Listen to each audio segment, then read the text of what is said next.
Hello, I'm Doug Atkinson here at Solutions Review, and I want to thank all of our moderators, expert guests, and solution sponsors for participating in these Inside Jam panel discussions.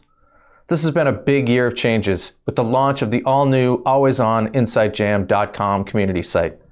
For the past 4 years, everyone here at Solutions Review has been leaning in to build the Insight Jam into a celebration of enterprise technology, with best practices, expert analysis, and solution showcases. And we want all of you to join us there to keep the jam going into the new year and beyond.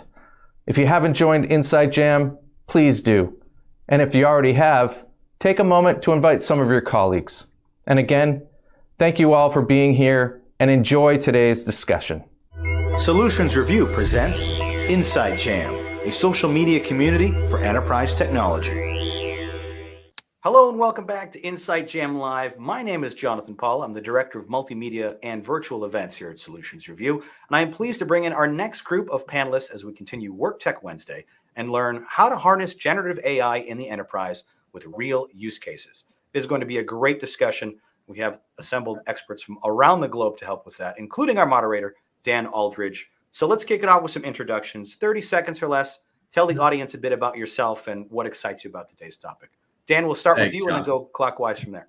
Good luck. Yeah, thanks, Jonathan. Sure. I am Dan Aldridge. I am the Director of North America for Marino Consulting Services. We are an ERP software selection and implementation firm. And we are partners with a company called Infor Global Solutions. Excellent. I think it's over to me. Hey, I'm Cameron Van Orman. I'm Chief Strategy and Marketing Officer for PlanView. Calling in here from Austin, Texas, but I live in Denver, Colorado. So PlanView is a leader in strategic portfolio management and value stream management. So our platform underpins business and digital transformations and manage over $350 billion digital transformation projects and products in our platform. Hi, I'm Kaushik Ramakrishna, Kau for short. I'm a Senior Director of Product Management at Kistflow, where I've been working for the last 10 years. I also lead the AI practice at Kistflow, and very excited to be here. Hi, I'm John Riley. I'm the co-founder and co-CEO of Accio. Accio is a AI native platform that helps people use generative business intelligence to extract value from their data without all of the skill and effort that would typically be required to do so. And I'm calling in from Cambridge, Massachusetts. Super happy to be here. Hey all, my name is Mark Chaffee. I am the co-founder and CEO at HackerJob. HackerJob is a full stack hiring platform that enables enterprise organizations to engage, hire and retain technical people. And yeah, super excited to be on a panel talking about all things AI. Obviously the involvement of LLMs this year has been super exciting. So yeah, looking forward to getting stuck in. Hi, my name is Nandan. I am the co-founder of Bot Nirvana.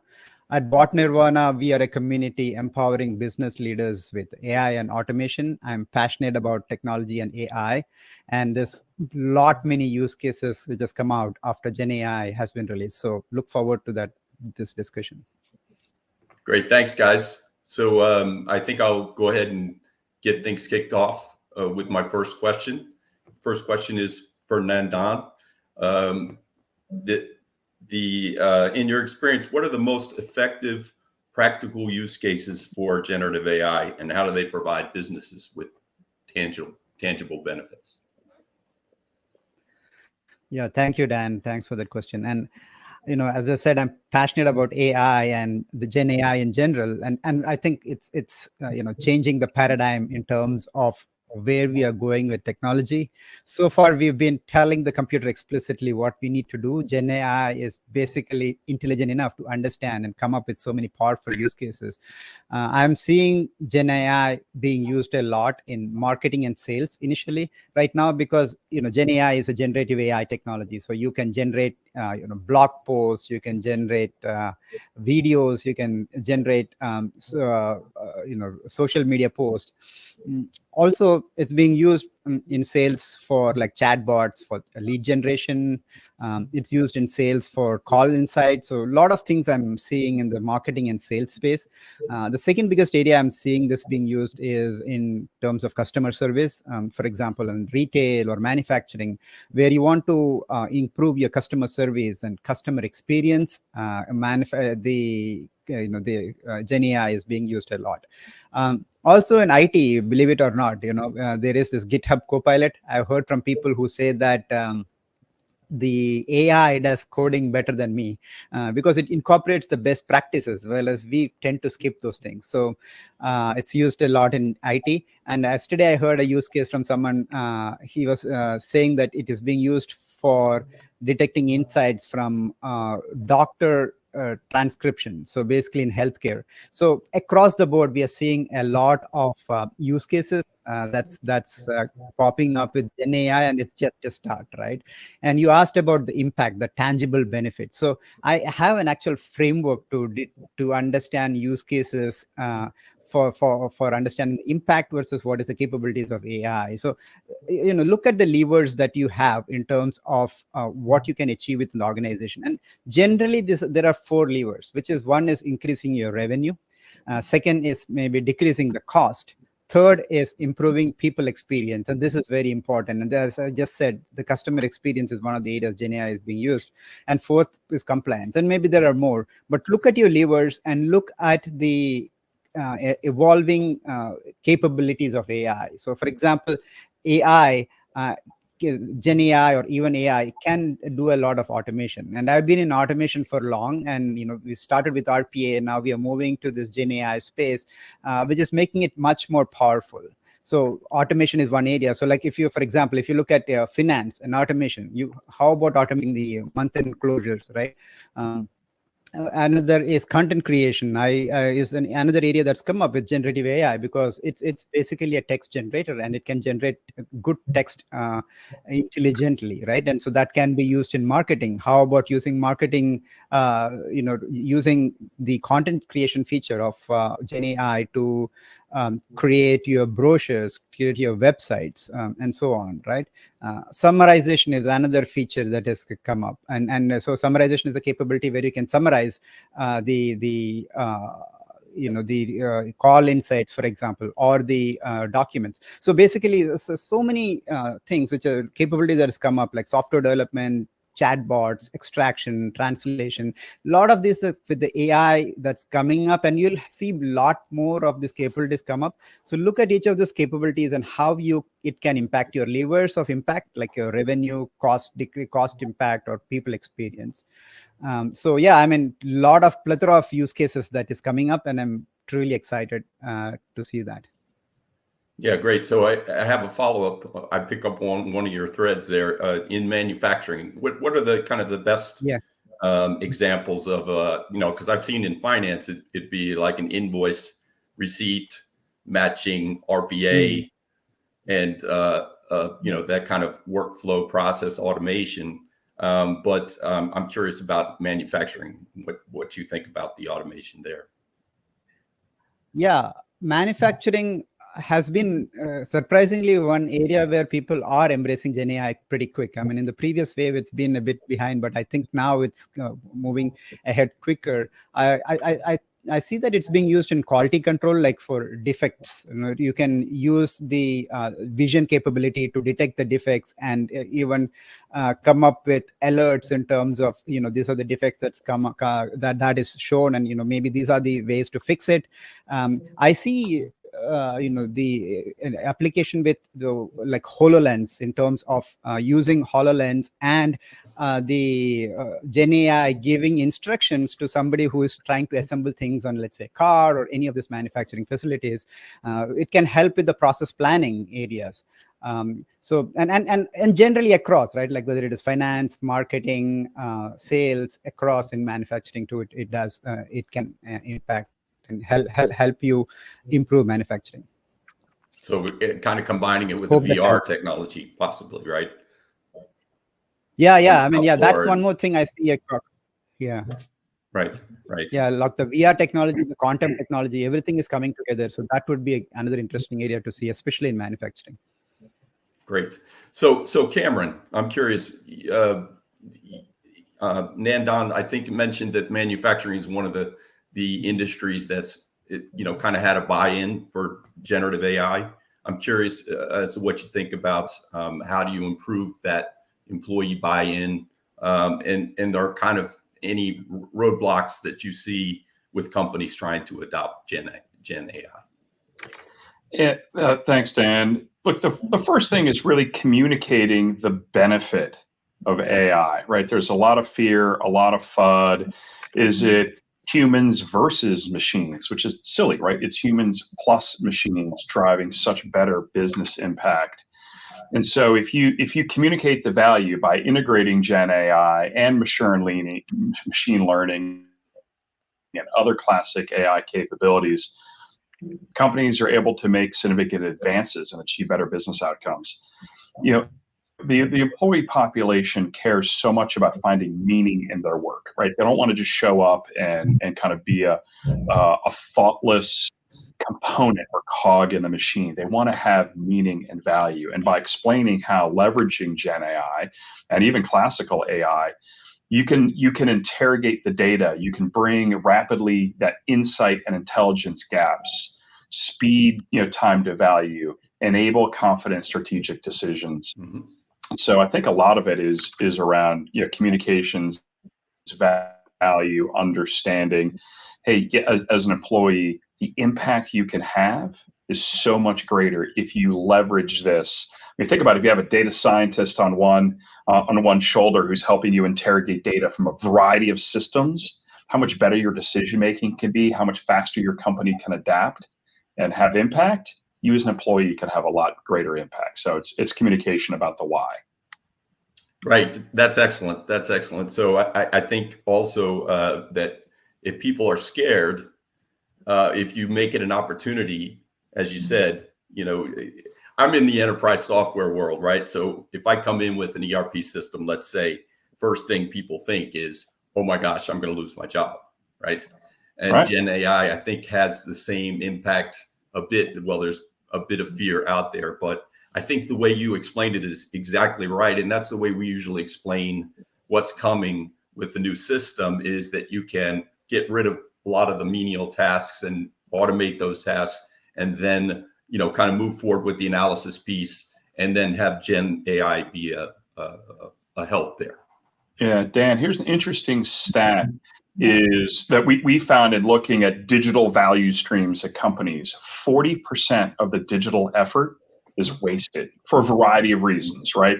They're working on stuff that's no longer important. Someone changed the strategy, the teams don't know, they drift off strategy. There are a variety of reasons. 40% of the significant investment you make in bringing software and technology to market is wasted. Hey, with generative AI, the work that you do is more meaningful. It is connected to what your mission as a company is, to helping your customers or clients or end users. And so it's not about relegating you to irrelevance. It's about making what you do having greater impact and more aligned to the mission. That's excellent, but I'm still wondering. I'm still curious. I want to drill a little bit on any roles within the organization, because every role is going to be affected at some point, right, by Gen AI. I'm wondering if you think there are any particular roles that are threatened. Maybe coding. I've heard that they can code like the best coder. It doesn't make mistakes. For instance, is a developer at risk? Maybe there's some low code, no code type platform that they have, that makes them, relevant. But if you, I'm just curious as to what you think, if any are under threat. Look, we talked. There was an example about GitHub Copilot. We use that. Our developers, the backlog is massive. The amount of ideas we have to go code and develop as an enterprise software platform is huge. Another study says that executives, we're guilty, think their teams can deliver 10 times more than they actually can. Hey, GitHub Copilot's about making your developers 10 times more productive. Hey, maybe we can get to that backlog of value added. We can look at the technical debts and new feature development that we have to go do in our development backlog. So look, it's not about irrelevance or threatening. It's about actually getting to all those business driving impacts that you want. Okay, great. Thank you, Cameron. So I'd like to move on to John, if I could. Sure thing. So, John, I'm curious. I mean, this is kind of a follow-on to what we've just been talking about. In what ways can generative AI improve a company's decision-making and problem solving? Part one. Yeah, I think there's some like kind of subtle ways that you can leverage the tool that aren't immediately obvious. For example, its ability to write code actually unlocks the ability to extract value from your data, because you can have a generative model write the code to extract an insight or a visualization of data that's specific to a task you're trying to accomplish. So basically, the way I think about it is that this is a really important tool. Many people will have access to, everyone has access to large language models and the ability to leverage sort of the global tool. But most companies and enterprises' competitive advantage is their unique knowledge of their market and their customers and their data. And up until now, a lot of the barrier to getting that value out of the data has been the skills necessary to really like extract it and the effort it takes to get the insights out to help make better decisions. But if you can have a language model or a generative model write the code for you to accomplish the task that you direct it to do, then you're really enabled to just say, I'm interested in understanding, which of my customers are most likely to purchase, so that I can focus my marketing on them instead of the ones that are unlikely to purchase. You can immediately start to make better strategic decisions and then also leverage it in real-time decision making. So it enables people to sort of upskill the work that they're focusing on and do things that they couldn't do before, so that they can take their domain knowledge and apply it to the problem. And so I think you'll see that it's not just about writing content or creating images, but it's going to touch like every part of the work we do, and it's going to make us all enabled to make better decisions based on what's going on, without having to be able to be a data scientist or write the individual code that would be needed in the past to accomplish that task. Yeah, and I just want to, if you don't mind, Dan, jump in there and double down on what John said. We've internally just rolled out one of these tools to all of our commercial teams, where previously they would have at least had to have known SQL to be able to query our database. And now in real time, when they're on a call with a customer, can write natural language, just English text into a UI and get a real-time result querying our database. And that's an incredible step forward for our commercial teams, rather than the classic, oh, I'm going to have to come back to you on that and follow up on an email. Actually, you can answer those questions in real time. And that's like a very practical use case that every enterprise SaaS business should be looking at. How do you empower your commercial people with the tools that John is referencing? So I absolutely agree. It's not just about generating content. I think it's going to go far beyond that. Yeah, and I think Cal did you have a follow-on question also? Yeah, this was especially with the previous question, we're talking about low code and no code. Coming from a low code, no code platform, I've been noticing that my customers have been very excited about all the AI features that we've been introducing. And this is sort of in follow-up to the next question as well. One of the biggest gaps as far as enterprise software systems are concerned is the pragmatic gap between the problem it's trying to solve and how it's codified into software. And Gen AI has been trying to bridge this gap, and you're able to interact with your software systems in a much more natural language-based interface, and that has opened many doors and many possibilities to the kind of data processing that can be done, to the kind of inferences that can be made with otherwise completely siloed data. So it's really interesting times these days. Okay, great. So Cameron, you had another question too. Yeah. So John and Mark gave two great examples of decision making down at the customer commercial facing teams, right? And we do that as well, right? Using AI assistants to help our customer success managers, to help our sales. in marketing to help get over that blank page syndrome? How can you come up with an outline, do some research? But I think another interesting use case, and look, as a chief strategy officer, it also has to do with making strategic decisions, not just commercial, customer-facing decisions. Look, the world we live in is changing so rapidly. How, as an executive, you often ask a question to your team, hey, look, we got this portfolio of initiatives, whether it's a bunch of projects or a bunch of products. You ask for an update. Hey, how are we doing? Where's the risk? And the team normally comes back and says, hey, I'll get back to you in 3 weeks, because they have to go run around, swivel chair, pull data from all these different systems, normalize it and clean it and cleanse it. By the time they come back with an answer, the data's out of date. Now with Gen AI, as an executive of the business or chief strategy officer, I can simply, just as Mark described, in simple English common language, ask, hey, what's the risk? And it'll come back and say, hey, look, this project is running behind or out of date, or the resources from this one have left. Hey, your outcomes are at risk.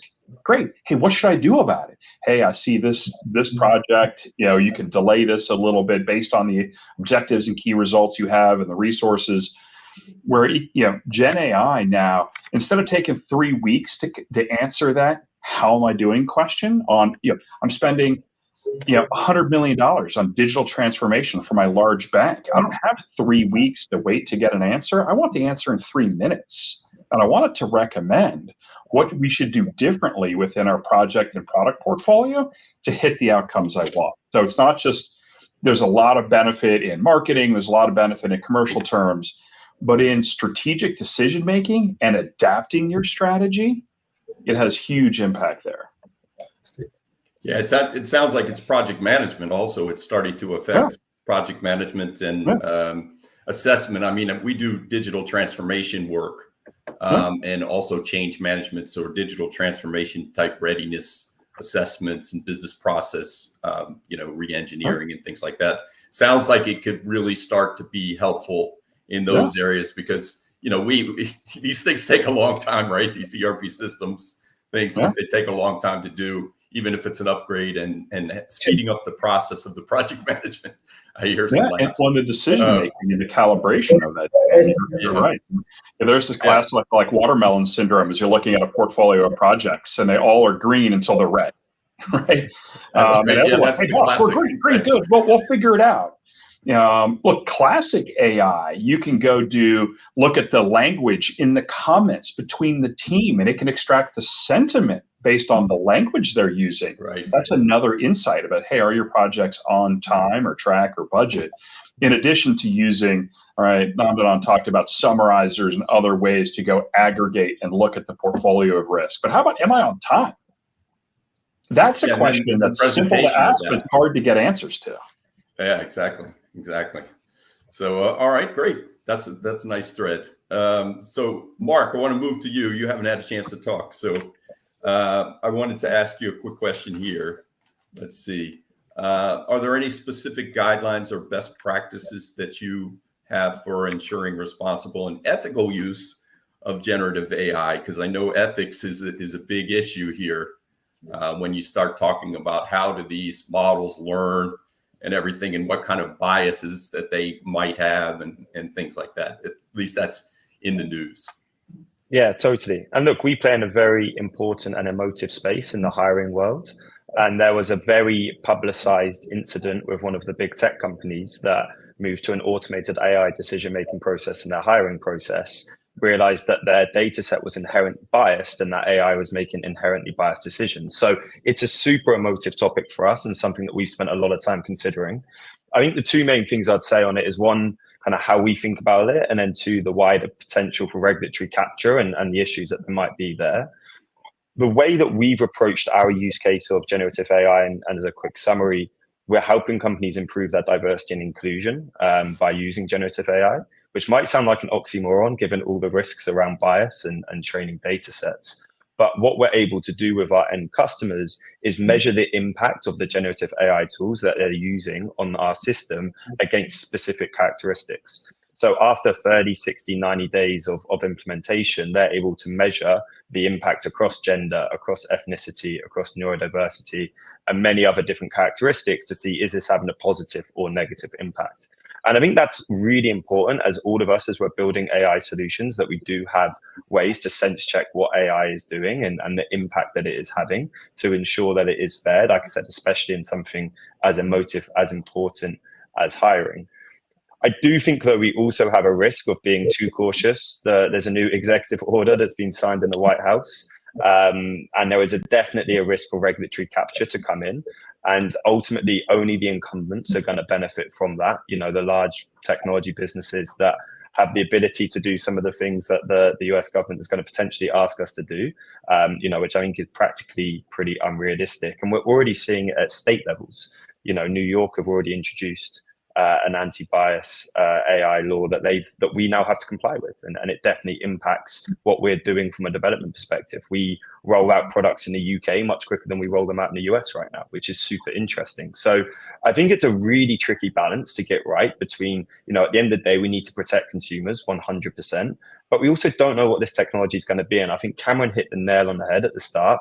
Our view should be this is humans plus machines, not humans versus machines. And I think that's probably all the solutions that we're building on this call. You know, the co-pilot-esque solution is how we should be viewing this. So I definitely am worried about where we're going with the regulations, and the regulations are coming so fast and so early when this technology is evolving so quickly. And I think it's going to be a really important balance that we get right. Yeah, it is. I think it was pretty unfair for me to ask you about an executive order in the United States, being that you're in the UK. But I guess it does affect you after all. No, and today I'm actually sat in New York. We've got a team in the US and a team in the UK. So I get to spend my time between the two. But that makes it even more interesting, right? Because we can see the difference in approach from the US versus the UK. And there has been very different approaches. In the UK, the person that's leading the AI task force is a very, very reputable tech entrepreneur that has built several successful businesses in the UK. And so there is much more of a commercial and technical understanding of the solutions. I think that in the US, there's probably been a lot of lobbying behind that executive order to protect, you know, the interests of slightly larger organizations, which, you know, as startups and scale-ups is going to be a challenge. So it's really interesting to be able to compare the different geo reactions to the compliance and regulatory landscape. Yeah, imagine having a tech entrepreneur help the government. What a concept. Very nice. Okay, well, thanks, Mark. So let's see. So I want to move on to, I think, Cameron, you had a follow-up to one of the questions that you want to talk about, or did you already talk about it? But look, I actually, since you prompted me, I'll follow up a little bit with what Mark was saying. Mark talked about compliance from sort of a state government executive order standpoint. But there's also something as a company you can think about for your own adoption, your internal adoption of Gen AI. And just having, again, not a restrictive internal company policy, but just some guidelines. You know, employees are trying to understand what they can and can't use. What can they share with what models? Which ones expose your PII or protected information externally versus keep it internally? So I think, look, in addition to watching and monitoring all the state and federal legislations to ensure compliance, and I'm with Mark, let's hope there's a logical balance between a little bit of protection without over-regulating and slowing, right? Having a little bit of guidelines around ethical boundaries so those aren't blurred is great. But look, don't forget about your internal employees. As we've seen from all the data, everyone is experimenting with AI. You don't want all your valuable IP and information, just someone uploading your whole customer list to a public LLM, as an example. So don't forget about the internal guidelines for your teams. Yep. Yeah, that's a big issue in my world with the enterprise software is the the exposure of data and this data security around that. I think Nandan, would you have something to say about the whole data security and the exposure of data for enterprise systems? Yeah, so I was going to say that you need to have, I think, like Cameron mentioned, a framework to ensure that you have ethics and security considered. So what I'm hearing from people is that they are following they are taking these guardrails into consideration first before they start implementing AI, Gen AI especially, because the companies that are implementing Gen AI are the ones that have got over that bump of the fear and fear that the companies have in terms of, just now, like Cameron mentioned, the data being exposed, right? So one of the ways that I've seen is to have the right partnerships. So for example, one of the companies that I know is using Microsoft. So Microsoft, what it does is it backs you up in terms of the legal problems. So if they have any problems with respect to legal of using the data, it backs you up. It covers you. And then it also ensures that with the Azure OpenAI, it has got a secure place where you have the data which can be used without any problem, without any risk of that being used to train the models. By the way, OpenAI clearly says that when you use AI APIs, they don't use the data to train the model. But still, to be more careful, what enterprises are doing is going through partners who can help them as they take this journey. So Here's an interesting thing. The entire Gen AI development, from when it started appearing mainstream to where it is right now, the rate at which it has matured has been very quick. It's tremendous. And while governments are scrambling to figure out policies at a macroeconomic level, at an organizational level, as Gen AI practitioners, we are looking at two poles. One side, we want to build competency in AI in an organization. So we want people to experiment with AI, and we don't want AI to scare people away. On the other hand, we need to set these guardrails so that people do not get reckless with the kind of data and the kind of information that's shared with AI systems, because you don't know what is going to go and train what and what's going to happen out in the world. So yeah, the two, on the one side, we want democratization of AI throughout the enterprise. On the other side, we want to have some kind of, governance set in place.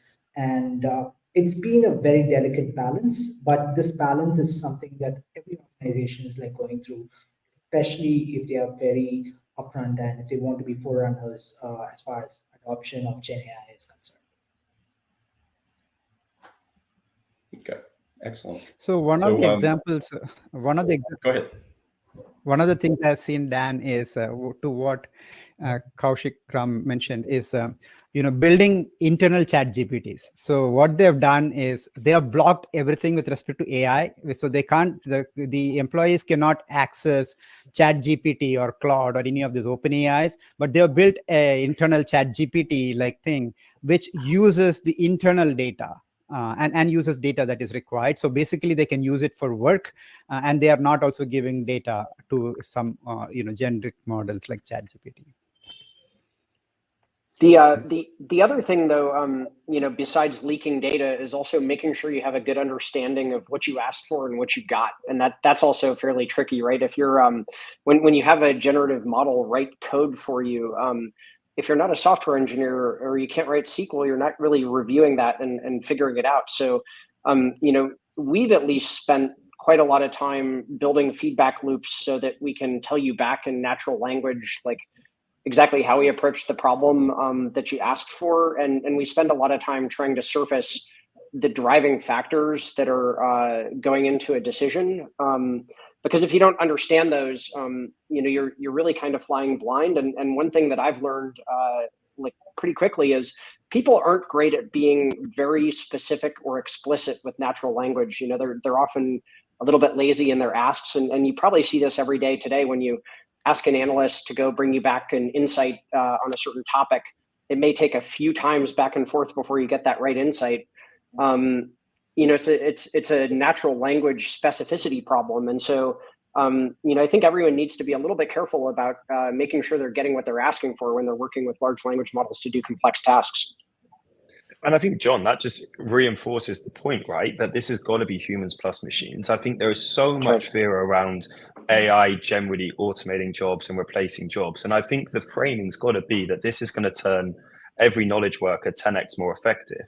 The idea that we're just suddenly going to go and let an AI system go and build all of our products from scratch and not do any code reviews ever, I mean, it's kind of ludicrous, right? So I really wish that we could try and change the overarching media narrative that we should all be terrified that AI is going to make us all unemployed, and actually get really excited about the opportunity it gives us to become far more effective in our jobs. And to Cameron's point, get to these ridiculously long backlogs that I'm sure all of our dev teams face right on a day-to-day basis. And I don't think it's just exclusive to the software engineering case. It's probably a little bit more obvious where if you can't read code, you're going to really struggle. But, just in day-to-day usage, of generative AI tools, you're going to need some skills, some experience in getting the most out of these tools in your domain. And I think we're really excited by any of the vertical solutions where you combine really strong vertical knowledge with then a generative AI co-pilot. I think you can get some really magic results. And again, I think go ahead. We're all talking sorry, at once. Dan, Go ahead.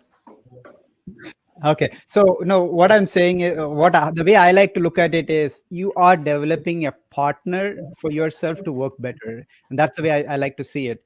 So, like John mentioned, you need to get the AI to work like you. So most of the people, what they do is they just give prompts, which is very generic, and there are like 1,000 prompts on social media which you just get generic prompts. But the problem with that is that the AI is wild and just running around. So you want an AI which is like you. So you want to give it context, like who you are, what's your background, what are you looking for, what's your audience, and that kind of thing, which makes the AI like you and work for you. And that's a key point. I think many people tend to forget that. As a chat GPT, let me chat with it. No, the idea is to get it to work with you and for you. Yeah, and it's funny. We've talked about a couple of use cases around software development, technology development. But what if you're a giant pharmaceutical and you've got a portfolio of medical devices or pharmaceutical drugs you're trying to research, and you're trying to make massive decisions, billion-dollar decisions about things that are going to hit the market in years, and you can be faster, more effective, you can understand the risk faster. Man, we can have massive impact on people's health and well-being. Diabetes is really close to me and my family. Yeah, if we can help Medtronic make faster pumps, or Sanofi make better insulin, and research cures faster because they're able to make better decisions, collect data from a variety of teams and tools and sources, and understand pivots and changes in their resources in the market to get drugs to market faster that can have a material impact, there is societal benefit from this. So we got to look at the outcomes that we're driving, and it absolutely is multiplicative in what we can do, not just in burning down software coding tech backlogs, but in improving lives of everyday citizens. Yeah, I would think that would just be a general engineering and design question, right? I mean, for any type of company, not just med devices, any kind of manufacturers, for instance. That prototyping and engineering process is sometimes really brutal, and you've got a lot of different, maybe not integrated tools, such as CAD programs and PLM and all those sorts of things. If you could really kind of automate and improve that process of prototyping and get them to market quicker, then that would be a huge benefit. Well, and think, so many physical devices are connected. Right? There's software. There's more software engineers at an auto manufacturer than there are mechanical engineers. But yet these, unlike, I think everyone here, like we're in some sort of software company, right? We have software developers, and that's all we do, right? We're experts at that. But you take a traditional products company, and they're trying to compete with software, but that's new to them. Hey, adding co-pilots, adding some of this generative AI makes them more competitive, where they can get their products to market faster and better as well. So yes, software native companies, it's definitely going to be a material productivity impact for all of us. But everyone who's competing in traditional products yet has to figure out software and embed it in there, that's even a bigger impact that it can have on those organizations. Yeah, and I think it's about the data. I think it's about the data, right? Like this is the next phase of the evolution, because right now the generative AIs that we see, the models are trained on generic data, like the internet data. But the next phase, as Cameron is mentioning, and Dan, as you're mentioning, in the manufacturing data, the pharmaceutical companies' data. So once you have that data, you, as Cameron mentioned, that there is a possibility for an even bigger impact, and that I hear that OpenAI is working with companies to get that data in with specific companies. So that would be the next level of impact. I'm curious. I just want to throw out a general question for anybody. What do you think is the impact on creators? And I mean things like, all of us write, right? On LinkedIn, we all have articles and things like that we consider original. And we have content that we developed, and solutions review is part of this, right? Developing what is original content mean, and how does it affect creators? You have these things like in Hollywood, they're going through I know that Gen AI is got to be part of those negotiations for writers, for instance. Where does kind of Gen AI leave off and creators begin in a way? Well, I'll tell you what I think. I think it lowers the barrier for anyone to create, but in doing so, it raises substantially the bar for you to create something interesting or good. And that'll be where I think people are able to stand out in the same way they've always been.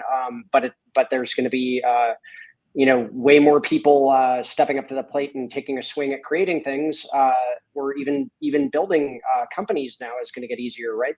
But you're going to have to do something more impactful, more meaningful, and more considered in order to stand out and have an impact. And so that's my first take on what it means. Love to hear other people's takes. Yeah, so I think that it is AI and the people, right? The people with an AI, people first though, and it makes people. I think Mark mentioned that people who do the coding, they need to do SQL before they use the AI. Otherwise, they don't know whether the code is right or not. And similarly, a writer who knows how to write well will understand that with the AI that they can write better. So what I see happening is that the good writers can get better if they use AI. If they don't use AI, again, they'll be left behind. But the people who are not writers, like John said, will become writers too. So the people who have the least skills, as per studies, become equal to the good people right now. So the good people will have to embrace AI and get better by understanding that. So I see creativity getting a boost, but then it will be led by people with and AI helping them. Sounds like a challenge. Well, so the challenges in terms of picking up AI, especially for people who are in the creators, and probably they don't want, like the Hollywood writers. So it's up to them to step up. Yeah, just to echo kind of John's point, we found with our own content marketers, we're using ChatGPT to sort of get over that blank page syndrome, maybe do some of the research. Great, it could shorten your time to get the core 80%, but your knowledge is what's that 15 to 20%, that insight. Hey, the market, the customer better than anyone. Your job is to spend more of your time on the insightful stuff, not just the mundane. And actually, to give another example, I was having dinner with a kind of a leading technology professor at Kellogg, and he was saying for his students, he now grades them and says, hey, look, use ChatGPT. I'm going to grade you on the incremental 15% because I know the output ChatGPT is going to give to this question. I know all the variants you could hit, the redo. I know what the basic 85% is. I'm grading you on the incremental insights that you provide. I think that's the bar, right? John talked about it's going to, that's the bar of expectations. Now spend your time finding the insights, the so what's to stand out. I think the one is the insight that you get out of experience, which is what Cameron was suggesting. The other thing, which you also did touch upon, is empathy, because that's what the AI system misses. You have a target audience, you know what they want, you are able to empathize as an original creator. Now, you can tune the AI system all you want, and it can help you fine-tune its content, but the last 15% is where you come in and you ensure that there is empathy towards your audience. And that's I think the magic of creating really good content. Of course, we are going to have a lot of lazy creators out there who are just going to queue in and get the first content out and like post it to the blog post. But good creators are going to get better if they start partnering with AI. And then I'll add one And, more. and One I more think thought.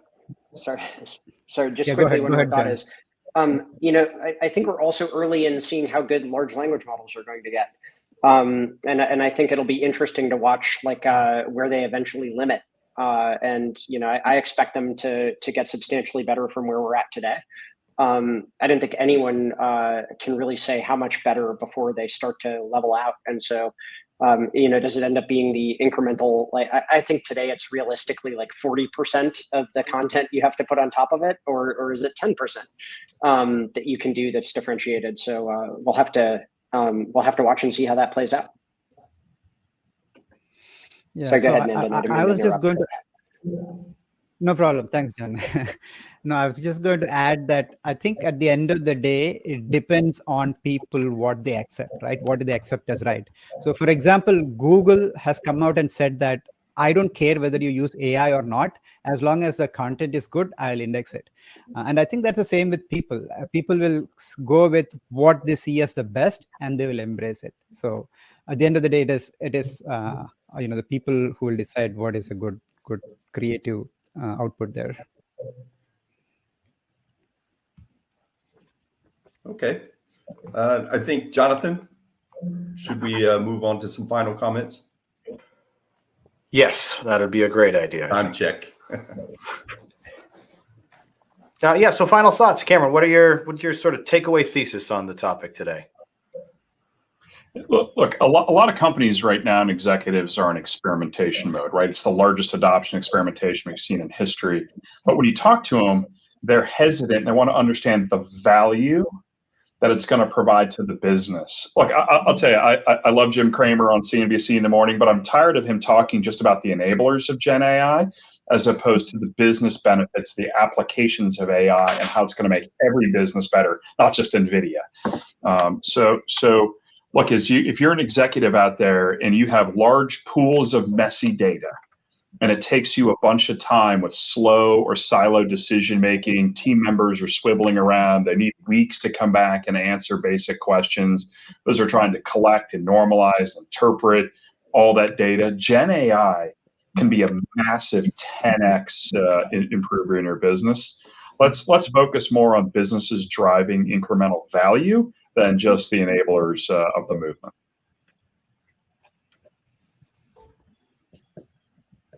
Kyle, you want to go next? Yeah, of course.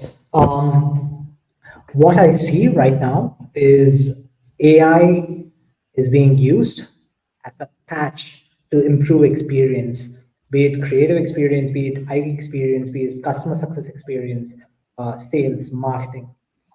But in the near future, I imagine a world which has systems that are AI first.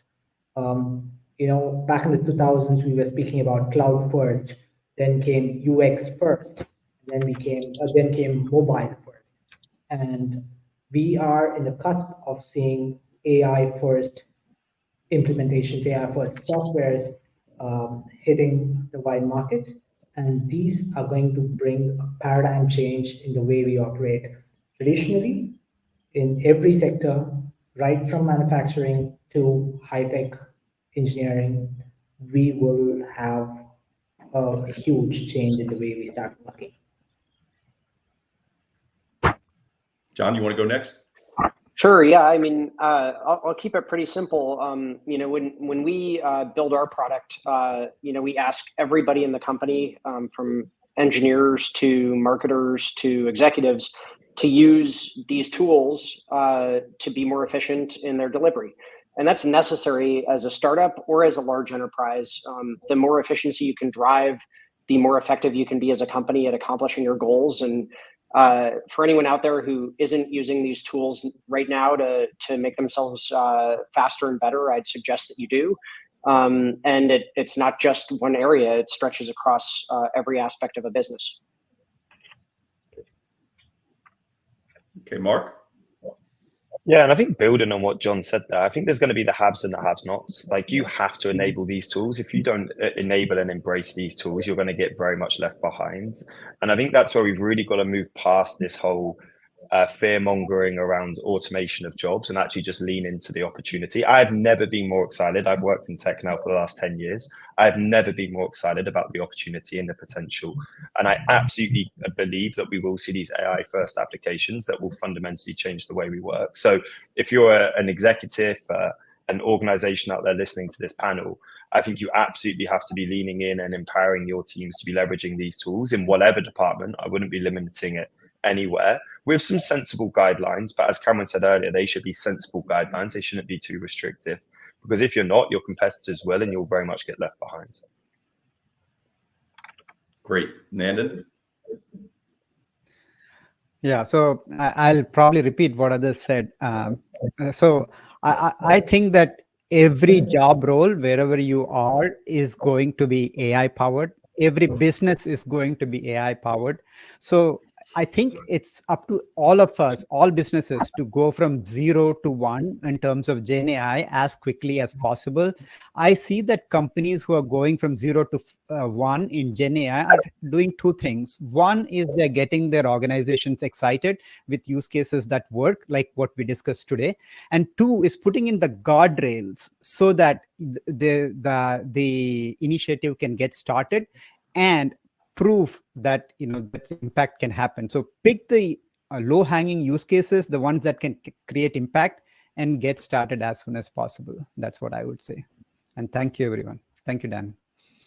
Great. So, just to sum up a couple of thoughts, I'm mainly focused on the enterprise software world.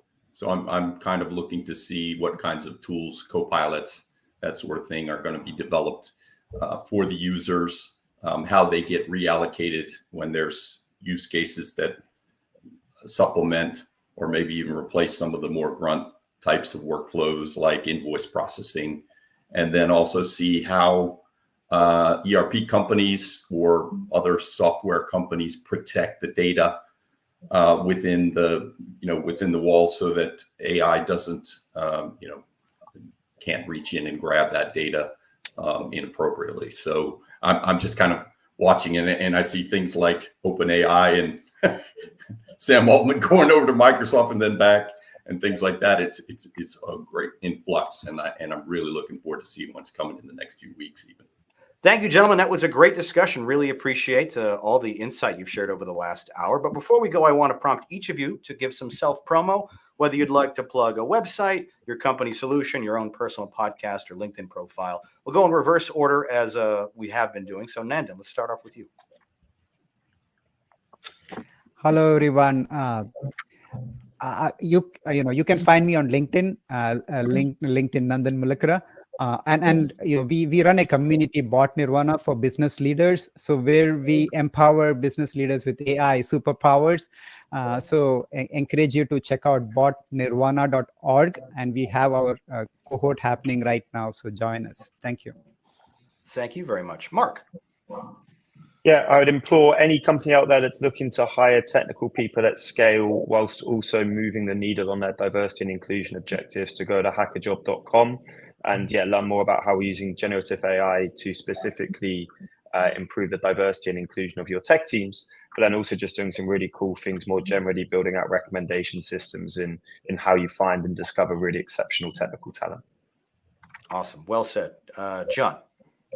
Yeah, Accio.com. We have an open platform. We make it really, really easy for agencies, consultants, and businesses to extract value from their data. They can use natural language to transform data tables, create visualizations, and even build ML models like in a very easy to use interface.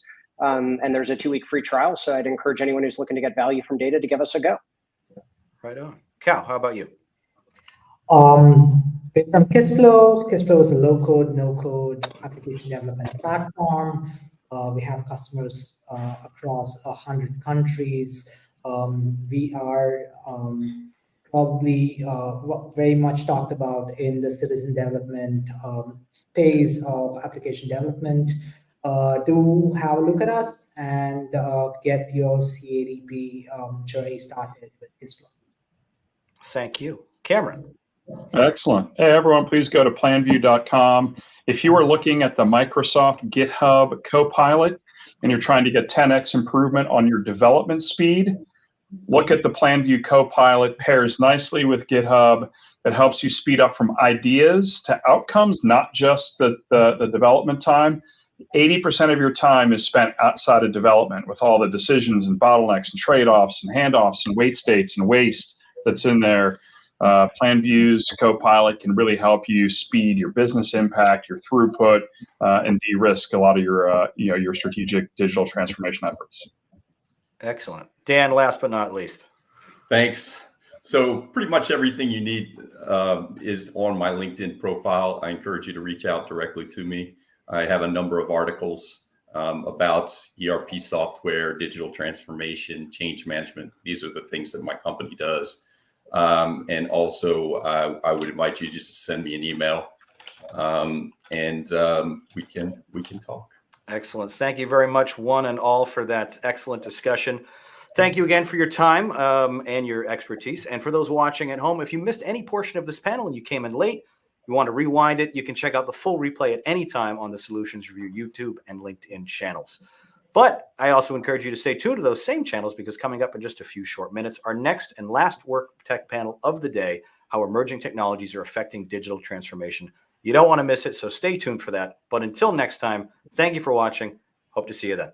Bye-bye. Thanks, everybody.